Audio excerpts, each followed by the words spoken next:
Voici maintenant une capsule pour vous expliquer comment donner des devoirs avec l'outil Devoirs de Teams, mais en utilisant une page de bloc-notes. Pourquoi faire ça? Bien, pour quelques raisons, entre autres, la possibilité d'une page de bloc-notes d'avoir des éléments multimédia, donc une vidéo intégrée, possibilité d'enregistrement, de faire un enregistrement audio, possibilité d'entendre ou d'écouter un enregistrement audio.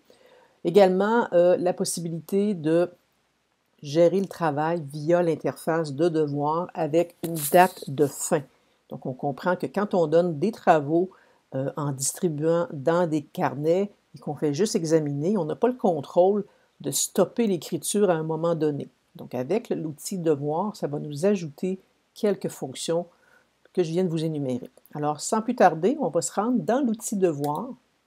Donc, au préalable, ce que je dois vous mentionner, c'est que j'ai déjà créé la page de bloc-notes que je vais distribuer. Donc, comme enseignante, j'ai créé la page de bloc-notes dans mon carnet enseignant uniquement. Dans ce cas-ci, c'était un devoir. Donc, je vais vous partager un devoir qui s'intitule Dicter à ton rythme. Donc, la possibilité, comme je le disais tout à l'heure, d'écouter une vidéo, dans ce cas-ci d'écrire, mais j'aurais pu avoir une situation où l'élève peut mettre des commentaires oraux. Alors, comme je le disais, c'est dans Devoir que je vais créer le devoir. Alors, créer devoir. Je lui donne un titre. Alors, dicter, catégorie si nécessaire. Les instructions, alors oui, donc écoute.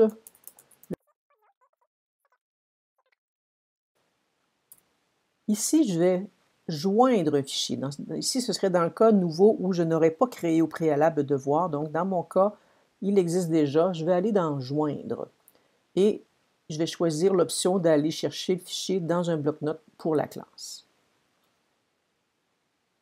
Comme mentionné, c'est dans l'espace enseignant. Dans la planification de devoirs. Et là, j'identifie le fichier à joindre dans mon devoir. Alors, chaque élève va recevoir une page de bloc-notes via ce devoir-là. Autre chose, les élèves vont aussi avoir cette page-là dans leur bloc-notes. Donc, ils n'ont pas seulement comme fichier joint modifiable dans Devoir, mais ils vont l'avoir aussi dans leur section Devoir. Donc, c'est là que je vais l'envoyer.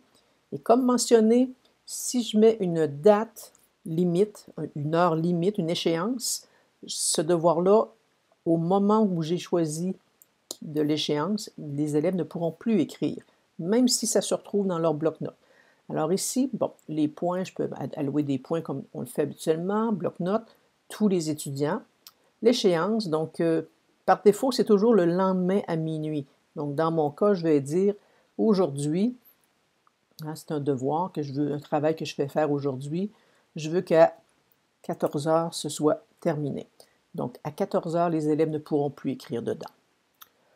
Ce que je vous ai mentionné, c'est la nécessité de mettre vraiment une échéance stricte. Et pour ce faire, il faut absolument que j'aille modifier ce paramètre-là, qui est les devoirs. Le devoir sera publié immédiatement, puis les remises tardives sont autorisées. Donc ça, je ne le veux pas. Pas de remise tardive. C'est ce qui fait que les élèves ne pourront plus écrire dedans à l'heure et au jour décidé. Donc, date de remise, c'est ça. Terminé. Maintenant, pour que les élèves l'aient, je dois affecter. Alors, je vais aller dans l'équipe bloc-notes. Alors, dicter à ton rythme, je l'ai comme publication, mais dans devoir, je vous montre de quoi ça a l'air. Donc, c'est ici. Et je vous montre quand même que Récit a le devoir dicter à ton rythme. Mais ce n'est pas ici que le devoir va être fait, parce que je veux qu'il y ait une remise de devoir. Ici, il n'y aurait rien qui me dirait que c'est fait ou c'est pas fait. Puis, j'ai aussi choisi l'outil devoir pour gérer une heure et une date de fin. Alors, je vais demander aux élèves d'aller dans Devoir, faire ce devoir-là. Donc, ils ouvrent le fichier.